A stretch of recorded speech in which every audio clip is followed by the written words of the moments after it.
Marcus Chen wiped the grease from his hands with a worn rag, the familiar smell of engine oil and metal shavings filling his nostrils. The repair bay of Station Epsilon 7 hummed with the constant drone of atmospheric processors, a sound that had become as natural as breathing after 3 years working the outer rim. Most people avoided assignments this far from Earth's core systems, but Marcus preferred the solitude. Out here, a man could work in peace without corporate oversight breathing down his neck every 5 minutes. The station served as a refueling stop for long-haul cargo ships traversing the Kepler corridor, a stretch of space that connected human territory with the various alien trading posts. It wasn't glamorous work, but it paid well enough, and Marcus had always been good with his hands. Give him a busted hyperdrive or a malfunctioning life support system, and he could have it running like new in a few hours. The emergency klaxons shattered his concentration. Red warning lights bathed the repair bay in an ominous glow as the station's AI announced an incoming distress signal. Marcus frowned and wiped his hands clean. Emergency calls weren't uncommon, but they usually came from human vessels. The frequency signature on his scanner showed something different entirely. Station Epsilon 7 to unknown vessel, Marcus spoke into his communicator. We're reading your distress signal. What's your status? Static crackled through the speakers before a voice responded, speaking in heavily accented standard. The translation matrix struggled with the dialect, but Marcus caught the urgency in the tone. This is, wounded aboard. Seeking medical assistance. Permission to dock? Copy that. Transmitting docking coordinates to Bay 3. Marcus grabbed his toolkit and headed for the docking level. Whatever was coming in, they'd likely need mechanical assistance too. Ships didn't usually send distress signals unless something had gone seriously wrong. The vessel that limped into the docking bay was unlike anything Marcus had seen before. Sleek and organic in design, it seemed to flow rather than simply exist. The hull possessed an iridescent quality that shifted between deep purple and midnight black, and, instead of conventional engines, gossamer wing-like structures extended from its rear section. Even damaged, it moved with a grace that made human ships seem clunky by comparison. Steam hissed from various points along the ship's surface as its landing struts extended. Marcus could see scorch marks and what looked like weapon damage along the port side. Whatever had happened to this vessel, it hadn't been an accident. The airlock cycled open with a sound like singing crystal, and Marcus got his first glimpse of the ship's occupants. 3 figures emerged, and his breath caught in his throat. They were humanoid but clearly not human, with elongated limbs and faces that held an otherworldly beauty. Their skin possessed the same iridescent quality as their ship, shifting between pale silver and soft gold in the artificial lighting. But what truly marked them as alien were their eyes, large, luminous orbs that seemed to hold depths of ancient wisdom. The leader of the group approached Marcus with measured steps. He was tall, easily 7 feet in height, and wore clothing that seemed woven from starlight itself. When he spoke, his voice carried harmonics that resonated in Marcus's bones. Human mechanic, the being said, inclining his head slightly. I am Lord Vailthon of House Astralis. We require your assistance with a matter most urgent. Marcus nodded, trying to maintain his composure despite the surreal situation. I'm Marcus Chen, chief engineer for this station. What can I do for you? It is not our vessel that requires aid, though it too has suffered damage. It is my daughter. Lord Vailthon's expression darkened. She lies within, dying from injuries sustained in an unprovoked attack by raiders. Our own healing arts have proven insufficient.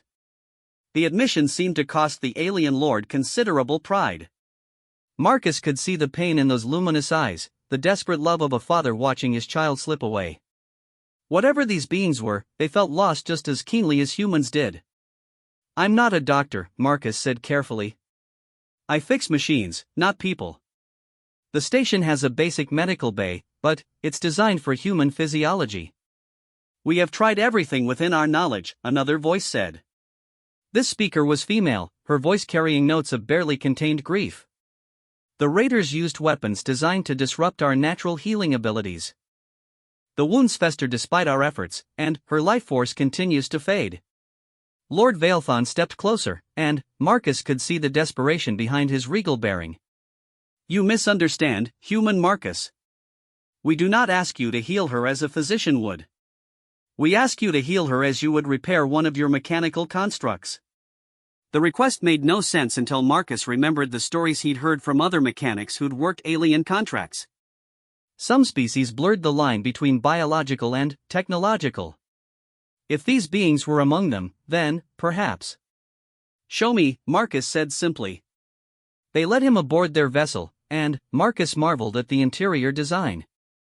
The walls seemed to pulse with a gentle bioluminescence, and the floor beneath his feet felt warm and slightly yielding, as if he walked upon living tissue. Everything curved and flowed in patterns that suggested growth rather than construction. The ship's medical bay was a dome-shaped chamber at the vessel's heart. In the center, upon a bed that seemed grown rather than built, lay a young woman who took Marcus's breath away. Even unconscious and injured, she possessed an ethereal beauty that seemed to make the air itself shimmer around her. Her skin, normally silver gold like her father's, had taken on an unhealthy gray pallor. Dark veins spread from multiple wounds across her torso, pulsing with a sickly light that spoke of poison or infection. But what truly shocked Marcus were the technological components integrated seamlessly into her body. Delicate circuitry ran beneath her translucent skin like luminous tattoos, connecting organs that were part biological, part mechanical. Her heart, visible through her semi-transparent chest, was a marvel of bioengineering, pumping both blood and some kind of luminous fluid through separate circulatory systems. "Her name is Lyralii," Lord Vailthon said softly. "She is our youngest child, barely 2 centuries old." Marcus knelt beside the bed, studying the damage with a mechanic's eye. The wounds themselves seemed to be healing, but slowly, as if something interfered with the process. The dark veins spreading from each injury pulsed in rhythm with her hybrid heart, suggesting that whatever toxin or virus the raiders had used was being circulated throughout her system. "The biomechanical integration," Marcus murmured, more to himself than his hosts. "It's incredible. I've never seen anything like it. Our people evolved this way over millennia," the female, Lady Astralis, Marcus assumed, explained. "We learned to merge with our technology, becoming more than the sum of our parts. But this integration also makes us vulnerable to certain types of attack." Marcus pulled out a small scanner from his toolkit, a device designed to detect electrical anomalies in ship systems. When he ran it over Lyralii's wounds, the readings made him frown. "There's some kind of feedback loop happening here. Every time her biological healing tries to repair the damage, the technological components are interfering. And vice versa." He studied the readings more carefully, his mind racing through possibilities. The pattern looked familiar, similar to what happened when two incompatible systems tried to operate on the same circuit. In a starship, you'd isolate the systems, run diagnostics, then reintegrate them once the conflict was resolved. "I need to ask you something that might sound strange," Marcus said, looking up at Lord Vailthon. "Can her biomechanical systems be temporarily isolated from each other?" The alien lord exchanged glances with his companion. "In theory, yes. But such a procedure is incredibly dangerous. If the separation is maintained too long, or if the reintegration fails, she dies," Marcus finished. "But if we don't try something, she's going to die anyway, isn't she?" The silence that followed was answer enough. Marcus spent the next several hours studying every scan and diagnostic reading they could provide. The ship's own medical systems were far more advanced than anything on the station, but they were designed to work with the integrated biomechanical nature of their species. They couldn't conceive of temporarily separating the two aspects of Lyralii's physiology. But Marcus could.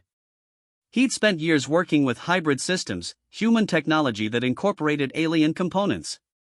The principles were the same, even if the scale was vastly different. "I think I can help," he said finally. "But I'll need some equipment from my workshop, and you'll have to trust me to work on your daughter with tools that weren't designed for this purpose." Lord Vailthon was quiet for a long moment, studying Marcus with those ancient eyes. Finally, he nodded. "You are our only hope, human Marcus. We place our daughter's life in your hands." The next few hours were a blur of careful preparation.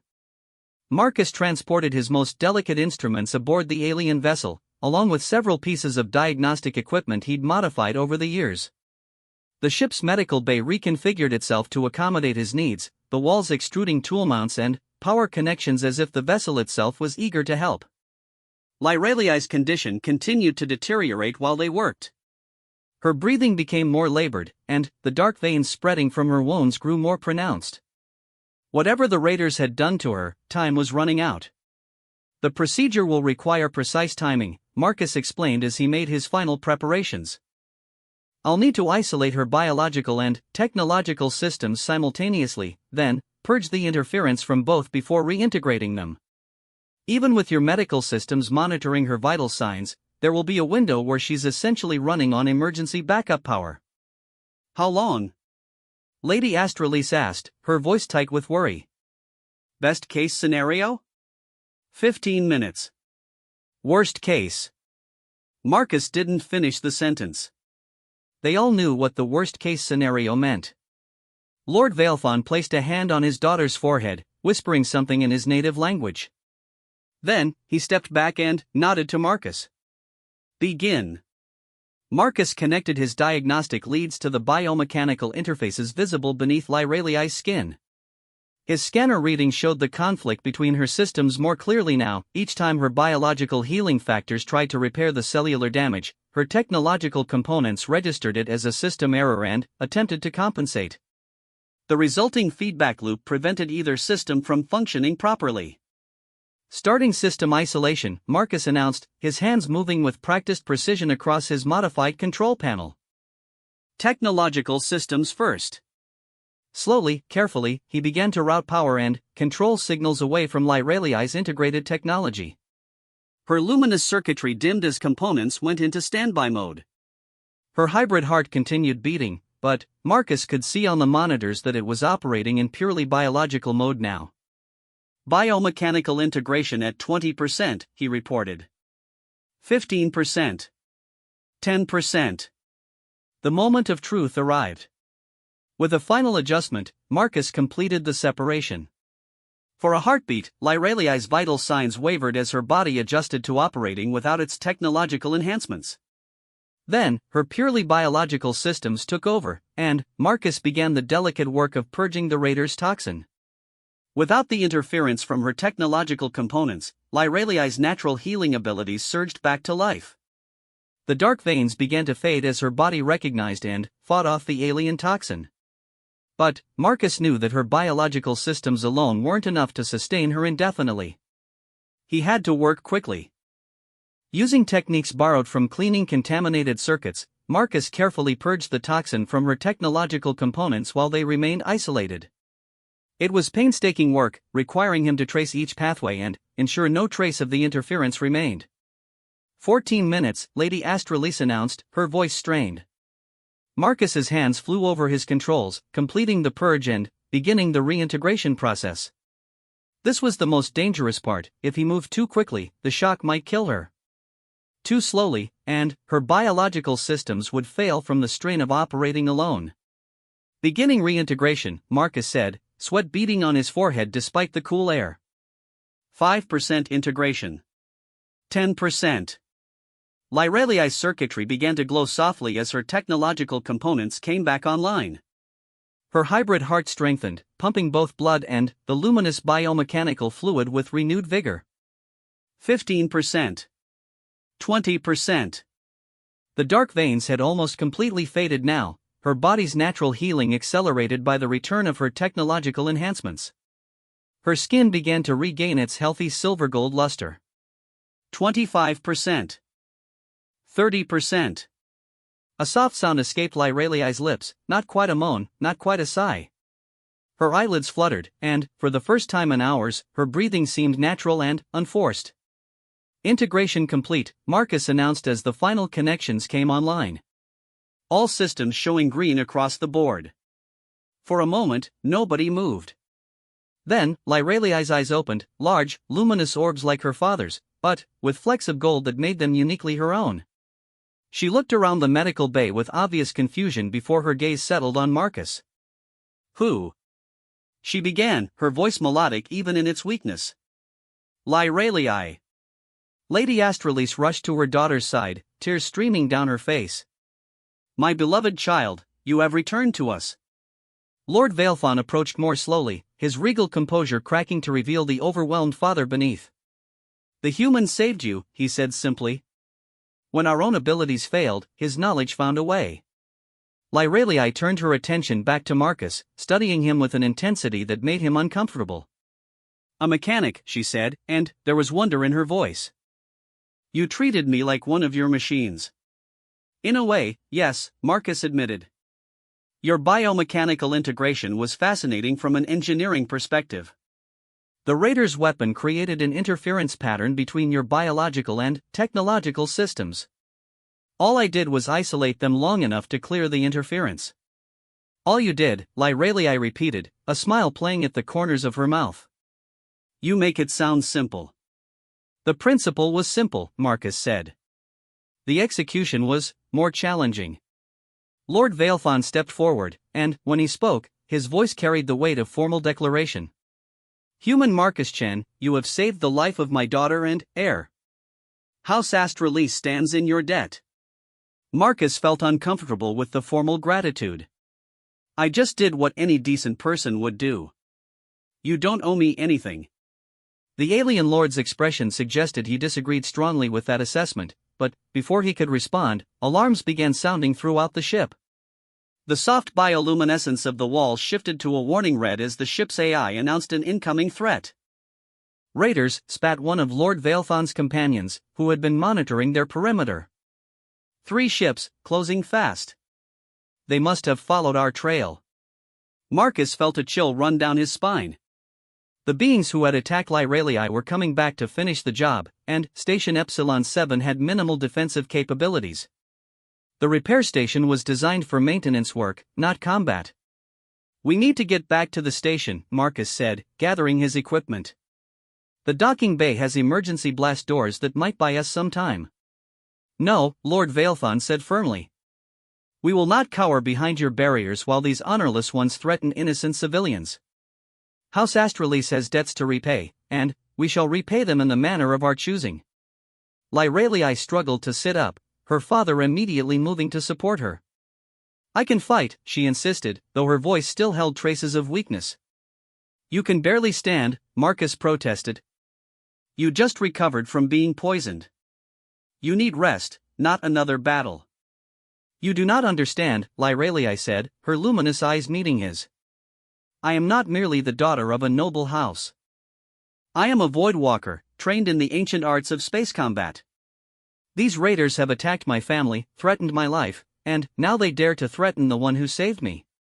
This cannot stand. Before Marcus could object further, the ship's deck plates vibrated as weapons fire struck the station's outer hull. The raiders had arrived, and they clearly weren't interested in negotiation. The station's shields won't last long, Marcus said, checking his communicator as damage reports flooded in. And the automated defenses are minimal at best. Lord Vailthon turned to his daughter, conflict clear in his ancient features. Lyralii, you are not yet fully recovered. I am recovered enough, she replied, rising unsteadily to her feet. Marcus moved instinctively to support her, and she leaned gratefully against his arm. Besides, our ship was damaged in the first attack. We will need creative solutions to defeat them. What do you mean? Marcus asked. Lyralii smiled, and there was something fierce and beautiful in her expression. I mean that a Voidwalker pilot working with a human engineer might accomplish what neither could achieve alone. Are you willing to trust me as I trusted you? Marcus looked out through the ship's viewport at the 3 raider vessels approaching the station. They were ugly, brutal-looking things, all sharp angles and weapon ports. Against them, this single elegant ship seemed hopelessly outmatched. But then, he looked at Lyralii, standing beside him despite her recent brush with death, determination shining in her luminous eyes. He thought about the incredible biomechanical integration he'd just witnessed, the way her ship seemed to respond to thought as much as touch. What do you need me to do? He asked. Her smile widened, revealing teeth that gleamed like pearls. Help me modify our ship's systems. Your knowledge of hybrid integration, combined with our technology, might give us an edge these raiders won't expect. As the station's shields flickered under renewed assault, Marcus found himself drawn into preparations for a battle unlike anything he'd ever imagined. Working with Lyralii and her people, he began to understand that saving her life had been only the beginning. Now, whether he wanted it or not, he was about to become part of something much larger than a simple rescue operation. The raiders were closing in, confident in their superior numbers and firepower. They had no idea that their target now included a recovered Voidwalker and a human engineer who'd just learned that the line between biology and technology was far thinner than he'd ever imagined. The raider ships approached with the arrogant confidence of predators who had cornered easy prey. Marcus watched them through the viewport of Lyralii's ship, noting their tactical formation and weapon configurations with the analytical mind that had made him such an effective engineer. 3 vessels in total, a heavy cruiser flanked by 2 smaller but faster interceptors. Classic pirate tactics, the cruiser would pound the target with heavy weapons while the interceptors prevented escape. What they didn't know was that their target had changed significantly since their first attack. Their ships are built for intimidation as much as combat, Lyralii observed, her voice steadier now though she still leaned against Marcus for support. Crude but effective designs, focused on overwhelming firepower rather than finesse. Marcus nodded, studying the approaching vessels through the ship's enhanced sensors. The alien technology provided far more detailed readings than anything he was used to, showing not just the raiders' weapons and shielding but also their power distribution and structural weak points. The lead ship has impressive armor, he noted, but look at the power coupling between their main engines and weapon systems. There's inefficiency there, possibly intentional to prevent overload, but it creates a vulnerability. You see it too, Lyralii said with approval.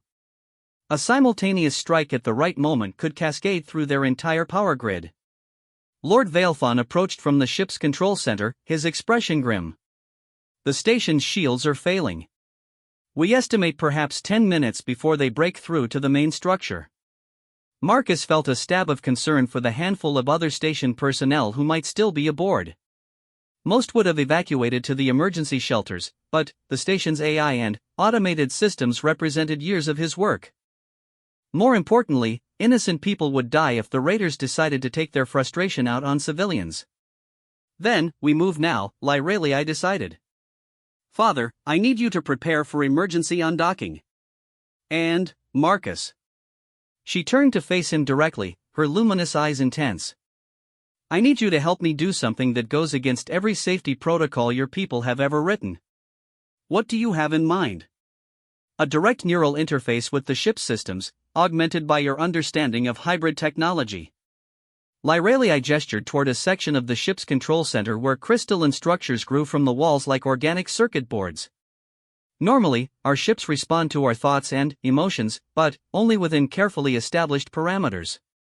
With your help, I can push those boundaries much further.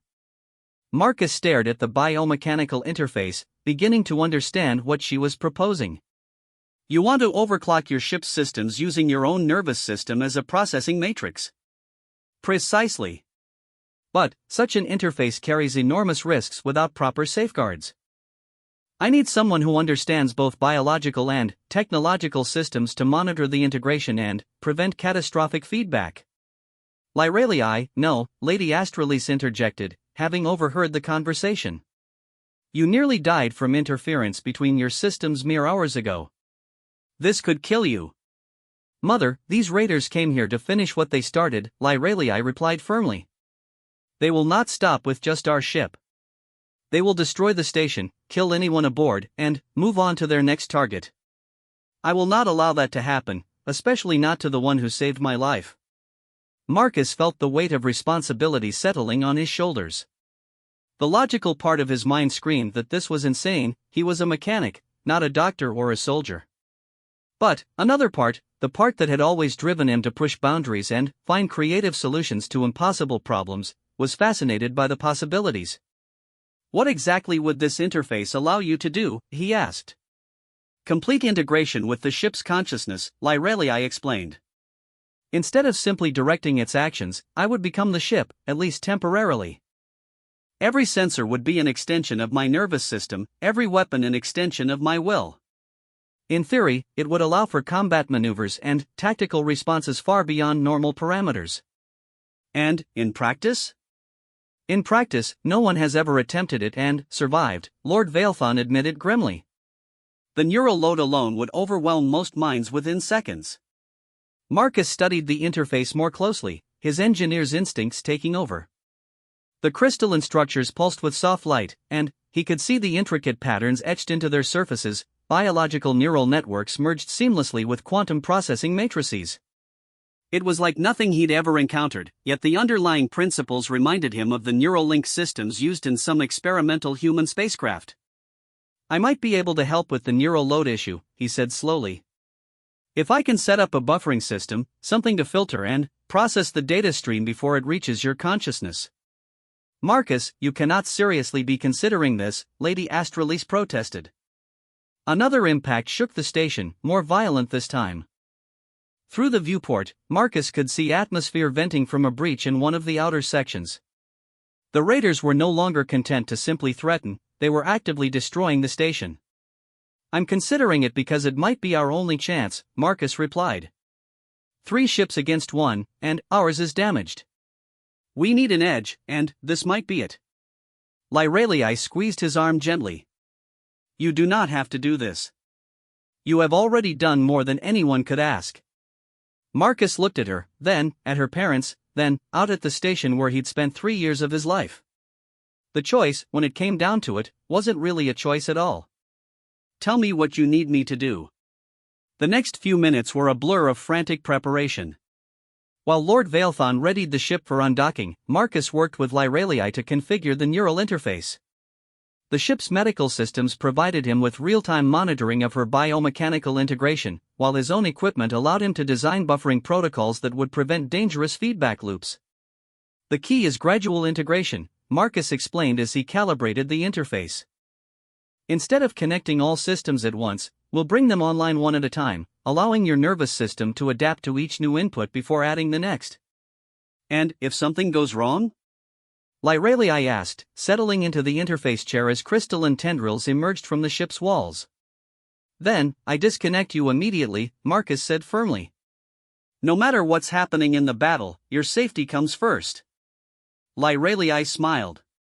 You are remarkably protective for someone I met only hours ago. You're under my care, Marcus replied, checking his readings one final time. In my book, that means something. The ship undocked from the station with ethereal grace, slipping away from the docking bay like a living thing. Immediately, the raider vessels turned toward them, their crude but effective sensors locking onto the new target. Here we go, Marcus muttered, activating the first stage of the neural interface. The change in Lyralii was immediately apparent. Her luminous eyes grew brighter, and the biomechanical circuitry beneath her skin began to pulse in rhythm with the ship's systems. Marcus watched his monitors carefully, ready to abort at the first sign of dangerous feedback. Sensors online, Lyralii reported, her voice taking on an otherworldly quality as harmonics from the ship's systems mixed with her natural tones. I can feel them, Marcus. The raiders' anger, their certainty that they've already won. How's your neural load? Marcus asked, adjusting the buffering system as new data streams activated. Manageable. The buffering system is working perfectly. Bringing navigation systems online. The ship's movement changed subtly, becoming even more fluid and responsive. Through the viewport, Marcus could see the raider vessels adjusting their formation, clearly puzzled by their target's behavior. They're hailing us, Lord Vailthon reported from his position at the communication station. Put them through, Lyralii said, her voice now carrying definite harmonics from the ship's AI. The face that appeared on their viewscreen was brutal and scarred, with cybernetic implants replacing one eye and most of the left side of the skull. When the raider captain spoke, his voice was a harsh rasp that spoke of vocal cords damaged by breathing recycled air and cheap stimulants. Well. The little dragon and her family decide to come out and play. I was hoping you'd recovered from our last encounter, my dear. It would be so disappointing to finish you while you were still weak. Captain Thorzak, Lyralii replied, her enhanced voice carrying notes of deadly calm. I should have known. Still preying on unarmed civilians and running when faced with real opposition? The raider captain's expression darkened. Vague words from someone hiding behind a single damaged ship. You should have stayed dead, little dragon. Now I'll have to finish the job properly. You're welcome to try. The connection cut, and, immediately the raider formation began to move. The two interceptors broke off to flank the alien ship while the heavy cruiser moved to block any escape route back to the station. Standard raider tactics, Marcus observed. They want to pin us between their ships and pound us with concentrated fire. Then, we shall have to disappoint them, Lyralii said. Bringing weapons systems online. Marcus watched his monitors with growing concern as Lyralii integrated with more of the ship's systems. Her neural activity was spiking beyond normal parameters, but the buffering system was holding. More importantly, the ship's response to her commands was becoming almost precognitive. The first interceptor opened fire with a spread of plasma bolts that would have been impossible to dodge using conventional piloting. But Lyralii was no longer piloting in any conventional sense, she was the ship, and the ship moved like a living thing, flowing between the energy blasts with liquid grace. Impossible, Marcus breathed, watching the display. No ship should be able to maneuver like that. No ship should, Lyralii agreed, her voice now a perfect harmony of organic and synthetic tones. But, I am no longer merely a ship. She returned fire with the alien vessel's primary weapons, beams of coherent energy that seemed to bend space itself. The interceptor's shields flared and collapsed under the assault, but the raider pilot managed to evade the killing blow. They're adapting quickly, Lord Vailthon warned. Both interceptors are now targeting our engines while the cruiser charges its main cannon. Marcus could see the tactical situation developing on his displays. The raiders were trying to disable their ship's mobility before closing for the kill. It was a sound strategy against any normal opponent. Marcus, Lyralii said, her voice tight with strain, I need to integrate with the ship's defensive systems, but the power requirements will push my neural load into dangerous territory. Marcus checked his readings and felt his blood run cold. She was already operating at 90% of safe parameters. Adding the defensive systems would push her well into the red zone. Negative, he said firmly. The risk is too great. The risk of death is already great, Lyralii replied. For all of us, and for the station. I need those defensive systems, Marcus. Find a way to make it work. Marcus stared at his displays, his mind racing. The buffering system was already operating at maximum efficiency, but, perhaps. An idea began to form, dangerous and unprecedented, but possibly their only chance. I can share the neural load, he said slowly. If I interface with you while you're connected to the ship, I can take on some of the processing burden. That's impossible, Lady Astralis said from her position at the medical monitoring station. Human neural patterns are incompatible with our technology. Maybe, Marcus admitted. But, I've been working with hybrid systems for years. My brain patterns have adapted to interfacing with alien technology.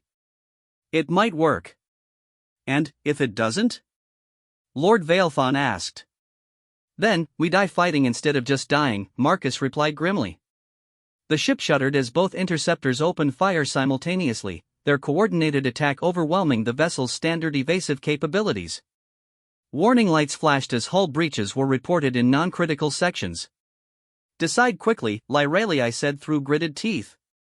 I'm bringing defensive systems online with or without your help. Marcus didn't hesitate. He grabbed the secondary interface crown and placed it on his head, feeling the alien technology probe at the edges of his consciousness. For a moment, nothing happened. Then, gradually, he began to sense the vast network of the ship's systems spreading out around him. It was unlike anything he'd ever experienced. Every sensor, every circuit, every minute component of the vessel became an extension of his awareness. But, more than that, he could feel Lyralii's presence beside him in the digital realm, her consciousness blazing like a star in the ship's electronic matrix. Incredible, she whispered, her mental voice warm with wonder. I can feel your thoughts, your knowledge of mechanical systems. It's like having a library of engineering solutions at my fingertips. And, I can feel your piloting instincts, Marcus replied, marveling at the way combat tactics and spatial awareness flowed between them. This is beyond anything I imagined possible. Together, they brought the ship's full capabilities online. Defensive systems activated with smooth efficiency, projecting barriers of twisted spacetime that deflected the raiders' weapons fire.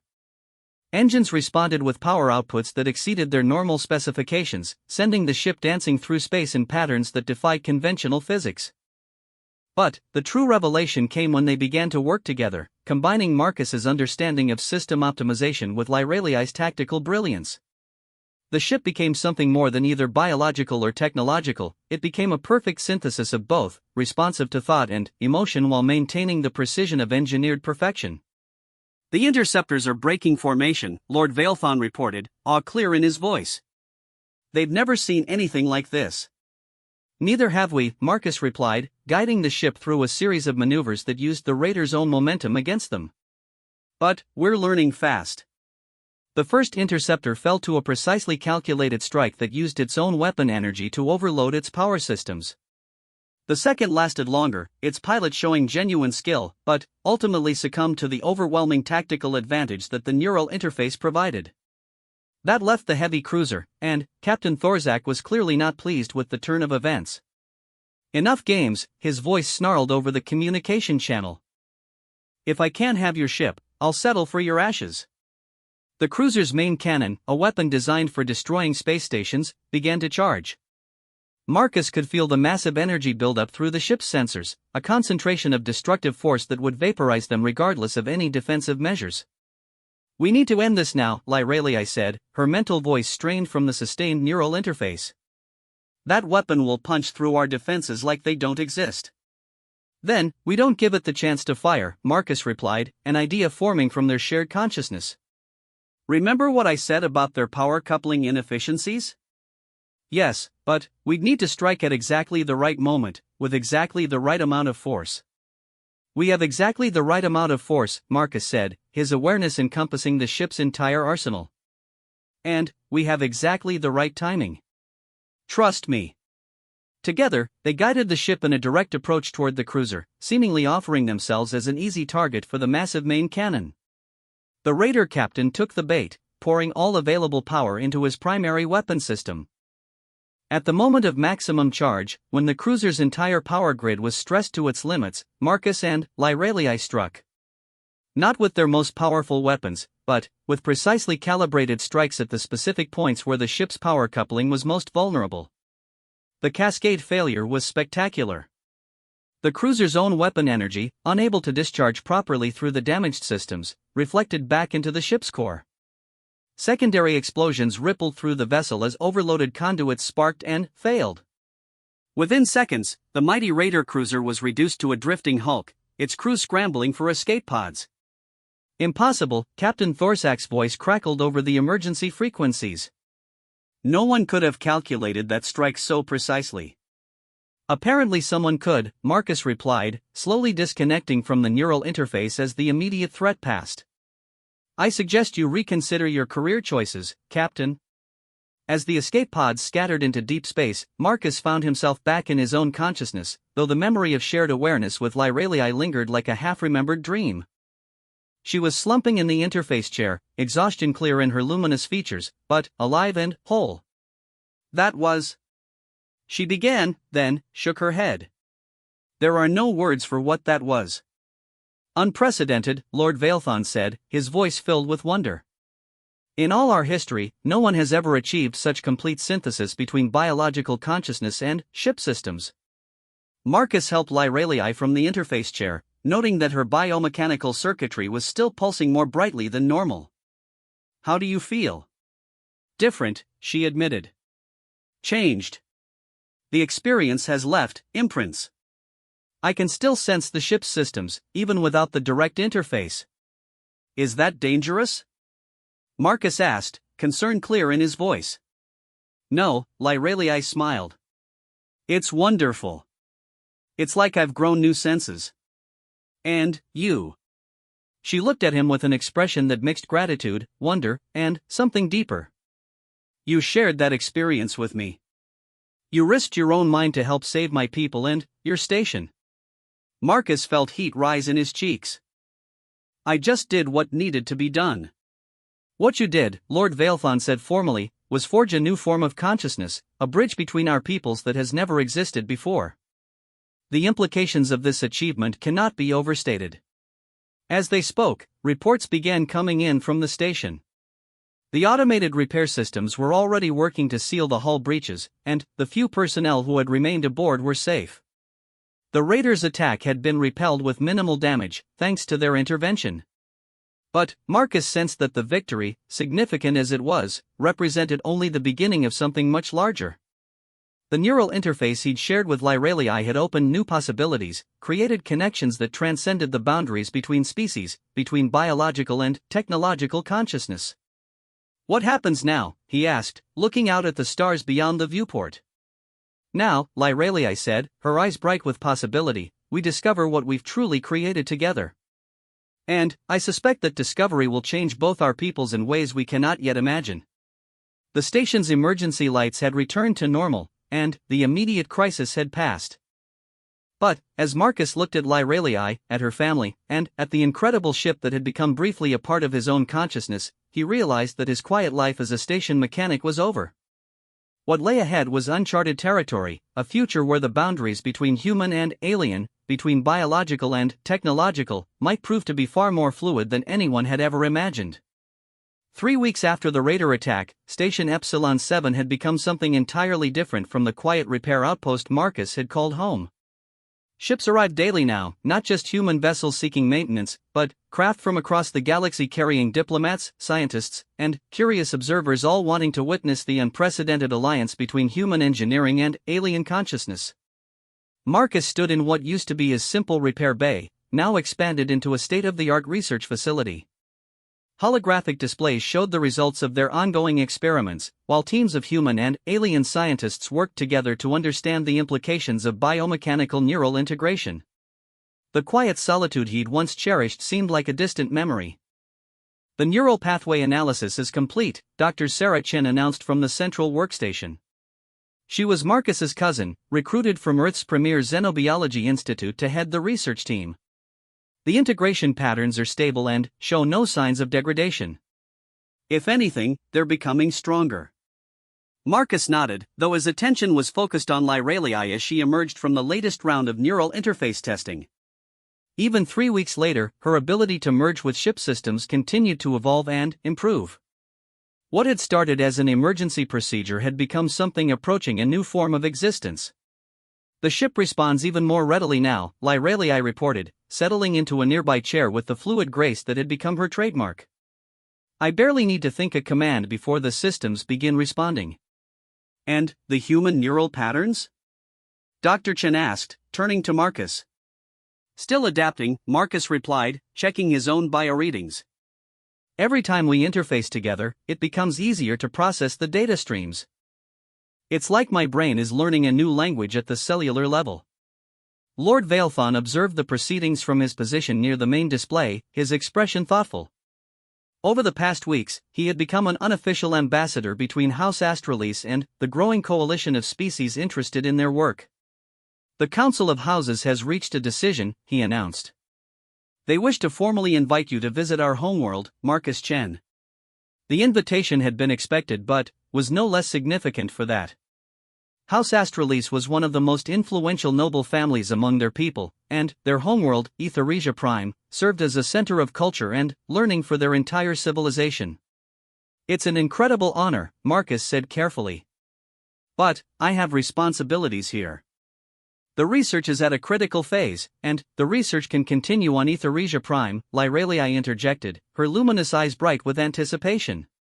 "Our facilities there are far more advanced than anything we could construct here.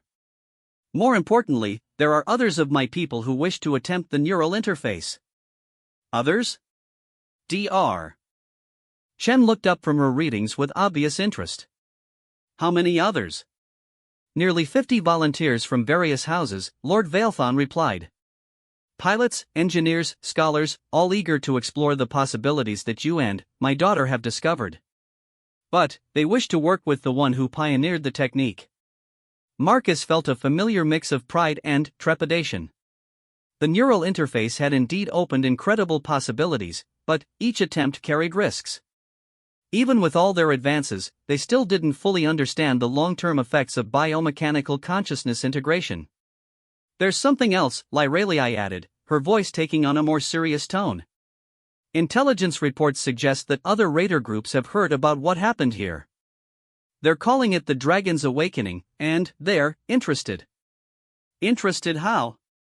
Marcus asked, though he suspected he already knew the answer.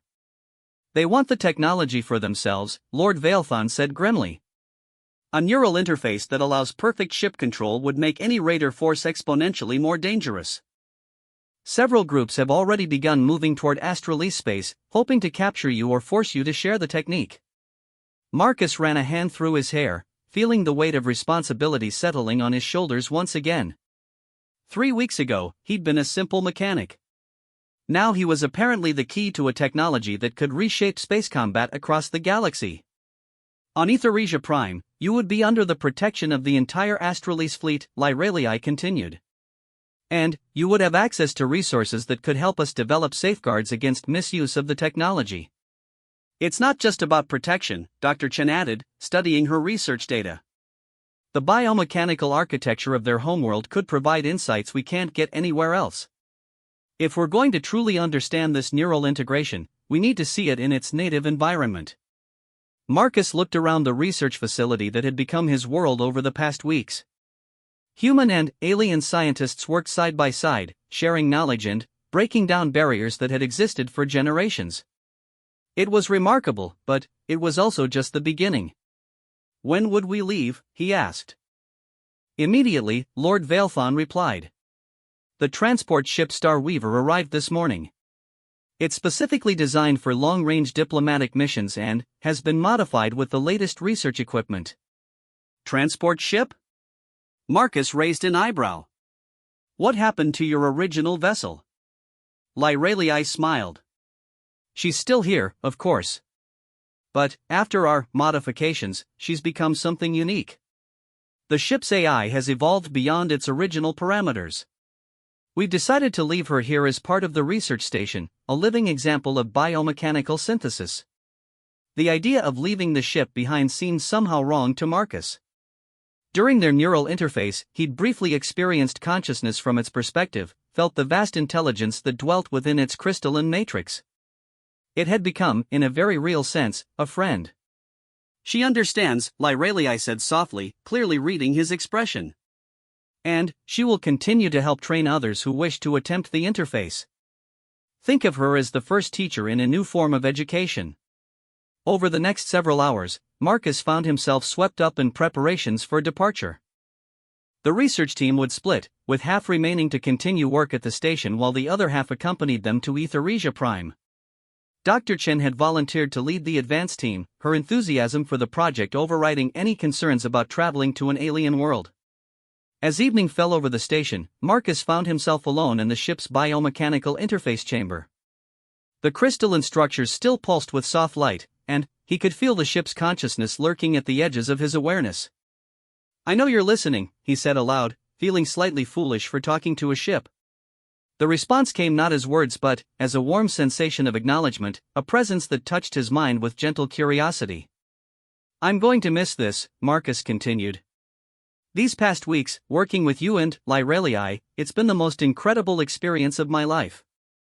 Images flashed through his consciousness, memories of their first neural interface, the desperate battle against the raiders, the countless hours of experimentation and discovery that had followed. But the images came with emotional context that he recognized as not entirely his own. The ship was sharing its own memories of their time together. "You've grown too, haven't you?" Marcus mused. "You're not the same AI that Lyralii first brought to the station." Another warm acknowledgement, along with something that felt remarkably like gratitude. "Marcus?" Lyralii's voice came from the chamber entrance. "I thought I might find you here." He turned to face her, noting how the bioluminescent patterns on her skin seemed to pulse in harmony with the ship's crystalline structures. "Just saying goodbye." "It's not goodbye," Lyralii said, stepping closer. "The neural pathways we've established create a permanent connection. Distance will attenuate it, but never break it entirely. You'll always be linked to this ship, just as you'll always be linked to me." The implications of that statement hung in the air between them. Over the past weeks, Marcus had begun to notice that he could sense Lyraliai's emotional state even when they weren't actively interfacing. Similarly, she seemed to know his thoughts and feelings with uncanny accuracy. "Is that normal?" Marcus asked. "The persistent connection?"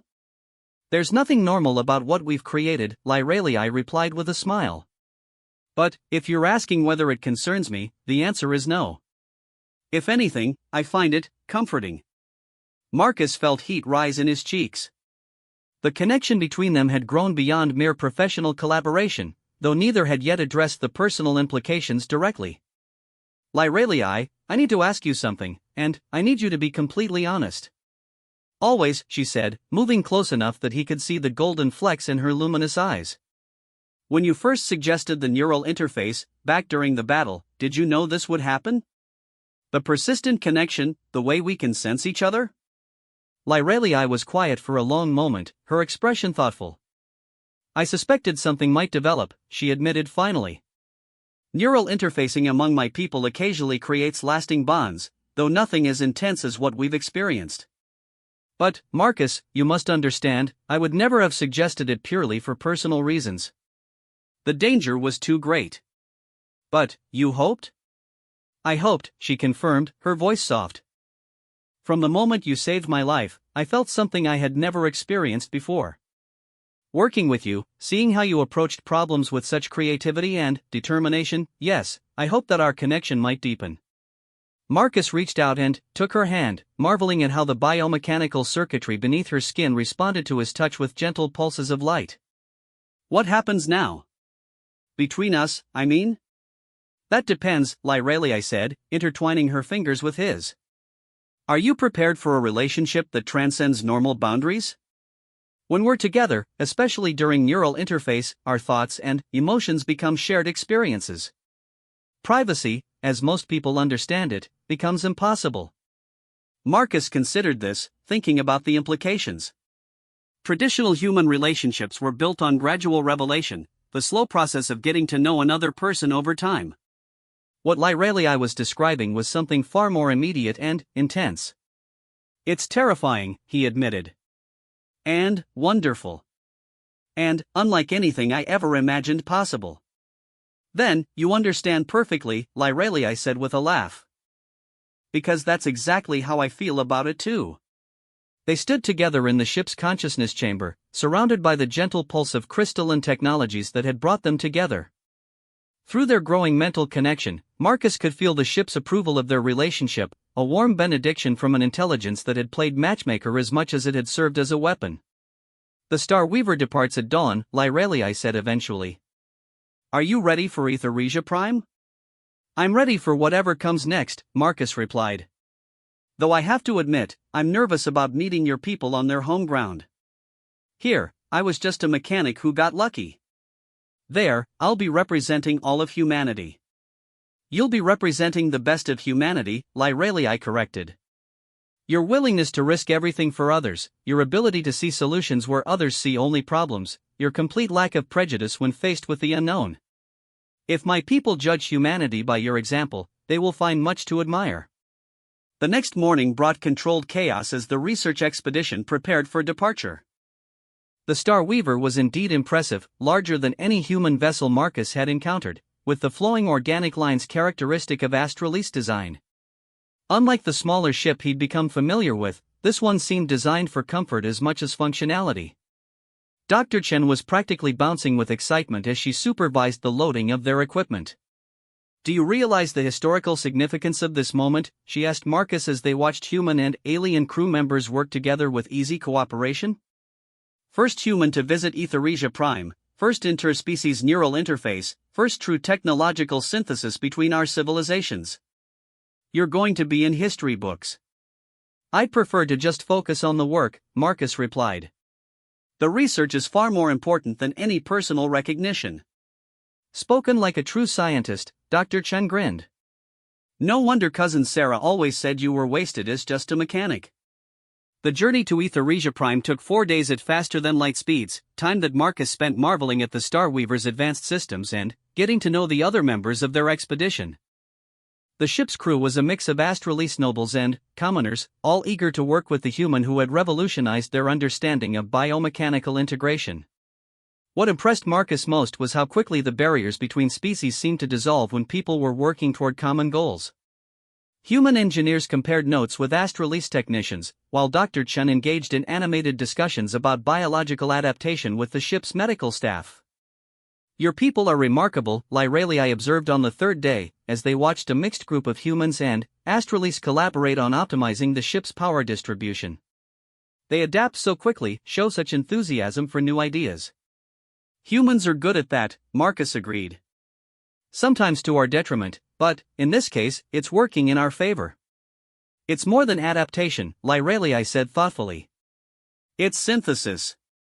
Your people don't just learn our techniques, they improve them, suggest modifications we never considered. And we do the same with your technology." She was right, Marcus realized.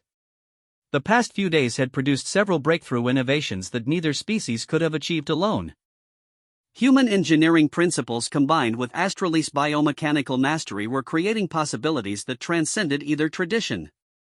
On the fourth day, Etheresia Prime appeared on their screens, and Marcus felt his breath catch.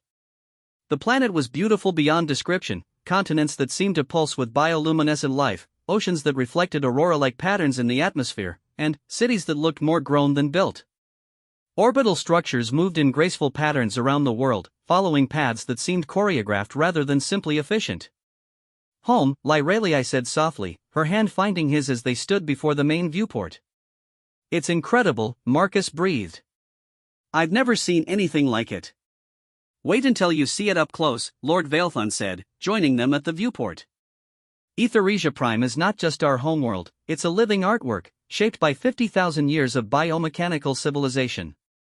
As they descended through the atmosphere, Marcus began to understand what Lord Vailthon meant. The cities below weren't just built on the landscape, they were integrated with it, part of a vast ecosystem that encompassed technology, biology, and consciousness in ways he'd never imagined possible. The capital city of Luminos, Lyralii pointed to a sprawling metropolis that seemed to flow across several continents. "The spires you see aren't just buildings, they're massive biomechanical organisms, each one housing thousands of inhabitants while serving as part of the planet's neural network." "Neural network?" Dr. Chen asked, her scientific curiosity clearly triggered. "Our entire civilization is, in a sense, a single distributed consciousness," Lord Vailthon explained. "Each building, each vehicle, each piece of technology is connected to the whole. Not controlled by it, we maintain our individual free will, but connected, sharing information and resources as needed." Marcus stared at the approaching cityscape with new understanding. If this was true, then Etheresia Prime represented the ultimate expression of biomechanical integration, not just individuals merging with their technology, but an entire civilization achieving synthesis. "And you want to expand this to include humans," he said, not quite a question. "We want to explore the possibilities," Lyralii corrected. "Your neural interface capabilities suggest that humans might be able to participate in such networks, but we need to understand the implications first. That's why your research is so crucial." The Star Weaver settled into a docking spire with organic grace, the ship's systems interfacing seamlessly with the port's biomechanical matrix. As they prepared to disembark, Marcus felt a mixture of excitement and trepidation that had nothing to do with being on an alien world. He was about to become part of something unprecedented, not just a human visiting an alien civilization, but a bridge between two forms of consciousness that might reshape both species' understanding of what it meant to be alive. "Ready?" Lyralii asked, her hand warm in his as the airlock prepared to open. "Ready," Marcus replied, and meant it. The future stretched before them, vast with possibilities and bright with promise. Whatever challenges lay ahead, they would face them together, human and Astralese, biological and technological, two minds learning to think as one while remaining beautifully, uniquely themselves. As they stepped through the airlock and into the living city of Luminos, Marcus felt the planet's vast consciousness brush gently against the edges of his awareness, welcoming him home to a place he'd never been but somehow belonged. The Dragon Lady's salvation had become something far greater than either of them had imagined. It had become the birth of a new form of existence that would echo across the stars for generations to come.